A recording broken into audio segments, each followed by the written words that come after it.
Greetings and salutations, this is Brian from Mechbladestudios. Well, we're doing another follow-up review again. I swear this wasn't even planned, it just happened. But first, on the production side of things, I finally got a vampire clip from my lav mic. I've already switched over to my voiceover mic for when I'm not on screen, which is what this sounds like. But hopefully this will mean that sequences of the lav, if I'm using a t-shirt, will sound better. But enough production talk. Let's return to the world of Remnant with RWBY Volume 6. Before we get into the show proper, this is the first season of the show to be exclusive to Rooster Teeth's website with no delayed or planned release on YouTube or other platforms. In order to see episodes as they come out, you'll need a Rooster Teeth First account. So when we last left our heroes, the members of Team RWBY have finally reunited, and along with the remaining members of Juniper and Crow, repelled Cinder's forces as well as the White Fang from Haven Academy. Yang confronted her mother, who ran off, as Yang claimed the Relic of Knowledge. Oscar/Ozpin explains that they need to bring the relic to Atlas. You know, the place Weiss just managed to run away from. Volume 6 chronicles the team's journey to Atlas, which kicks off with a grim assault on their train, separating Team Juniper from the main party, who gets stranded in the snow with an old lady with bionic eyes. The rest of the season is a bit of a roller coaster, but we'll get to that. The animation is as good as ever, with detailed textures, fluid movements, clean and coherent fight scenes, and expressive faces, though characters that aren't the leads often begin to suffer from same face syndrome, mostly the girls. The new Grim designs in particular are quite creative and terrifying. It's almost like the writers remembered they were supposed to be the main threat. Or are they? I feel bad when saying the RWBY soundtracks start to run together after a while. The OPs and inserts are never bad, they sound appropriately badass and fun, but they start just sounding similar to each other. Though if you call what plays during the credits in ED, I'll say that's the best of the bunch. It doesn't help that the soundtracks aren't released anywhere near the conclusions of volumes anymore. You know the drill here. RWBY Volume 6 is a major improvement over Volume 5 and is easily the best since Volume 3, if not a bit better. Many writing hiccups are fixed, we get plenty of tangible character development, and best of all, the show strikes a great balance between action, story, and fun. Let's do this. This volume I decided to do a bit of an experiment. For all other seasons, I watched the episodes as they came out. This time I decided to avoid it altogether until the finale was released. I figured that a lot of the pacing issues seemed to disappear if I just binged the show, and Rooster Teeth tends to treat each volume like a long movie anyway. For the record, it only slightly helps Volume 2, not enough to budge the 4 out of 10 I gave it. The funny part this time is I didn't need to do this experiment at all, because the season is primarily made up of several mini-adventures or arcs that happen over the course of the journey to Atlas, which they only just reach before the credits roll. The first is when the entire impetus of the story is turned on its head, which I'll get to in a minute. The next is when the team ends up in an abandoned town. The next is when they reach Argus, the last being trying to get an airship to Atlas in a grand heist of sorts that kind of goes balls up for various reasons. The nice part of this is that the story avoids long periods of time where the characters just walk or sit in an apartment, a problem that plagued Volumes 4 and 5, and the circumstances mean the volume can avoid drivel like Volume 2's dance arc. Characters like Sun, Ilya, and Neptune get put on a bus, joke characters are limited to seconds at a time appearances, and while there is humor present, they're limited to small, appropriate, chuckle-worthy jokes, instead of what normally appears in RWBY Chibi these days. Okay then, let's talk.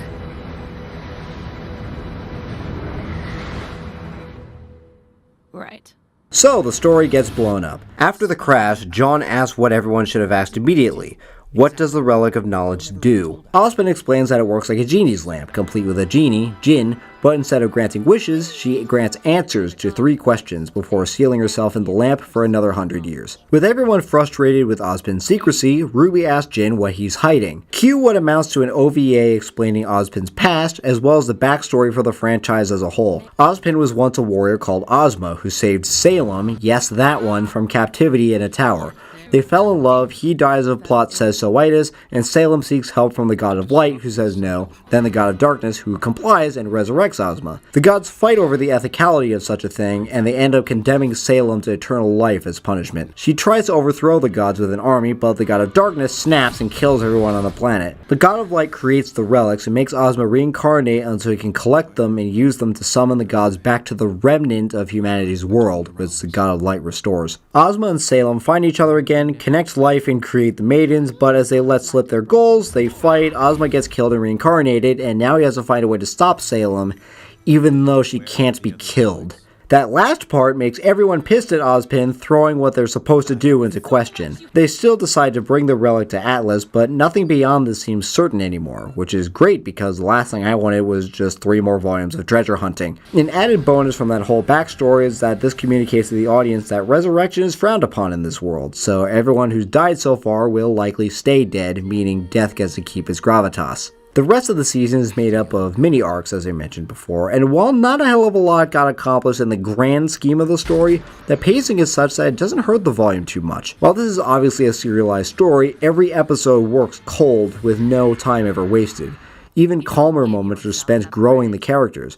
The story isn't without flaws though. The villains don't do anything to speak of, mostly just licking their wounds from last volume. The only named villain with anything resembling a presence this volume is resident edgelord Adam, who's been stalking Blake this entire time, and thus messing up the plan to steal the airship. Cinder survives for some reason, her motivations never growing beyond "I want to kill Ruby for foiling my plans, wahaha," enlisting the help of fan favorite mute Neo, who wants Ruby dead for killing Torchwick. Ruby actually does something this time around. She's the one that really starts questioning Ozpin's convoluted plans, which fundamentally changes the dynamic of the team. As a result, she finally takes charge instead of just going along with whatever Ozpin and Crow tell her to do. She comes up with very clever plans, resorting to diplomacy, or at least a facade of it, if necessary. Ruby also finally takes initiative and tries to figure out how her silver eyes work, with the help of Maria Cavalera, the old lady, who was once the legendary silver-eyed Grim Reaper in the past. She also recognizes that morale is important, but does more than just tell jokes to keep everyone going. At long last, one of the 2 most frustrating lead characters has finally become a fully realized character. The joke this time around is that in terms of importance to the plot, Weiss is more of a key or similar plot device than a main player. Thankfully, this isn't overly obvious, as she's often immensely helpful in fights. She frequently expresses frustration that she has to go back to the place she despises so much, though her eventual compliance with the plan means she's probably gotten over her fear of Atlas and her father. An interesting blink and you'll miss it detail, she and Ruby both express uneasiness at the bar underneath the house they take shelter in. Ruby because Crow might find it, but Weiss because it reminds her of her yet-to-be-seen alcoholic mother.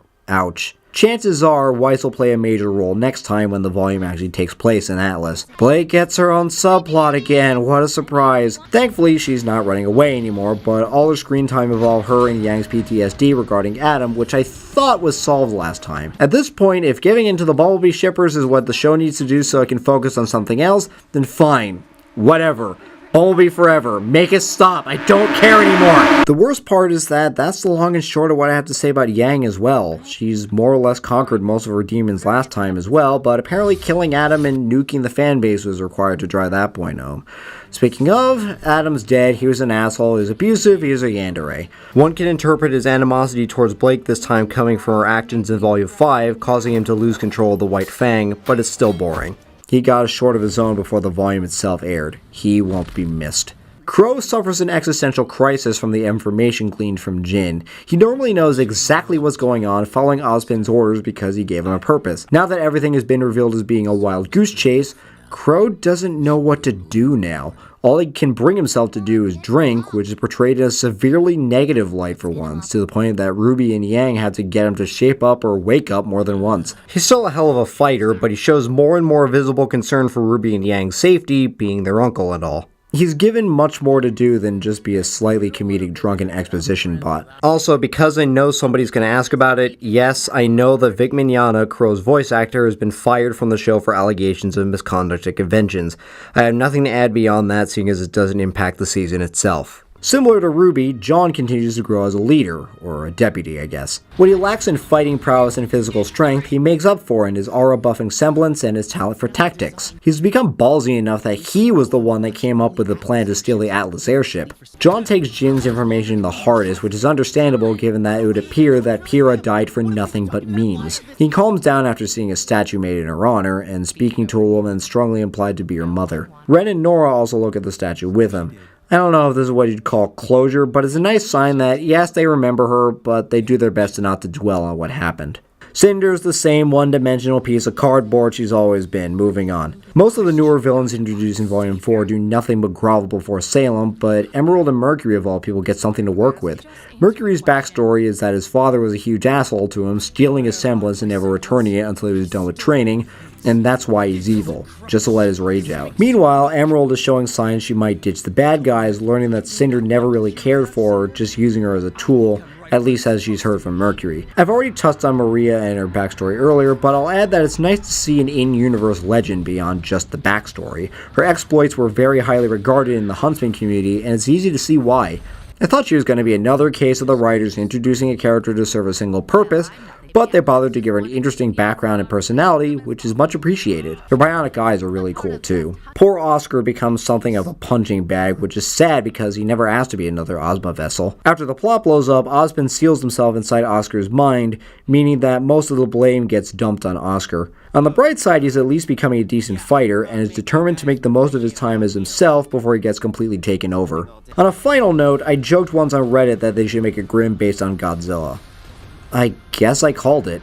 It looks more like Titanosaurus to me, but it's close enough. Overall, I give RWBY Volume 6 a 9 out of 10. This was the kick in the ass the show needed to be really great again. It still has issues, mainly in the villain department, but it rectifies several issues at once, ranging from pacing, character growth, fight choreography, and plot coherence. If you like the show, you've probably already seen it, but if Volume 5 made you drop the show, absolutely pick it back up just to see this. It's probably my new favorite. Thus far, I gave the series as a whole a 6 out of 10, but adding Volume 6 into the mix rounds it up to a 7 out of 10. Those rough volumes, namely 2 and 5, are the main culprits that drag it down, but solid ones like 3, 4, and 6 help it. I did say I was optimistic that this volume would be good, and it was, so I guess I'm back on the RWBY hype train again. I look forward to Volume 7. So that's it for me for now. What do you guys think? Have you seen RWBY Volume 6? Who's best girl? Let me know in the comments. If you pick Blake, I won't hold it against you. Maybe you can help me understand, because I don't enjoy being so hard on her. Anyway, if you enjoyed this review, leave a like and subscribe for more reviews of anime, video games, and movies. Also hit that bell icon so you know exactly when a new video goes up. Thanks for watching. This is Brian from Mechbladestudios, signing off.